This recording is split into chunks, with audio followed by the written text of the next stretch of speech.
গঙ্গা পূজা সংক্রান্ত উৎসবকে বারুণী পূজা বা বারুণী উৎসব বলা হয়। প্রতি বছর চৈত্র মাসে বারুণী তিথিতে এই মেলা অনুষ্ঠিত হয়ে থাকে। সেই অনুসারে এবছর 6 মার্চ অর্থাৎ শনিবার বারুণী পূজা অনুষ্ঠিত হয়েছে।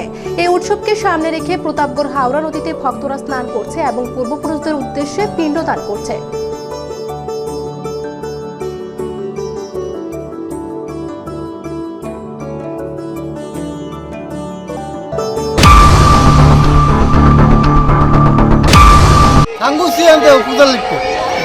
আজকের দিনে বারুণী স্নানটা কেন করা হয়?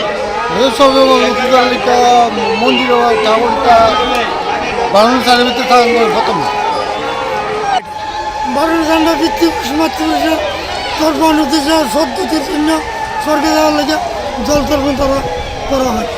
কোন তিথিতে হয় এটা? এটা বারুণী মধুকৃষ্ণ ত্রয়োদশী, চৈত্র মাসের মধুকৃষ্ণ ত্রয়োদশী তিথি কৃষ্ণপক্ষ।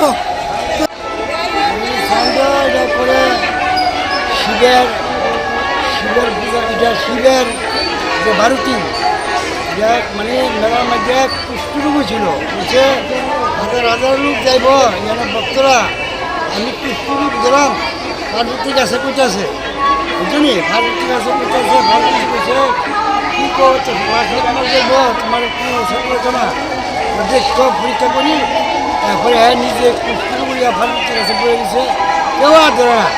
তারপরে একটা মজুতি রাশি দিয়া তার সেল করে আনছে, রোগ ভালো হয়েছে, এটার থেকে আর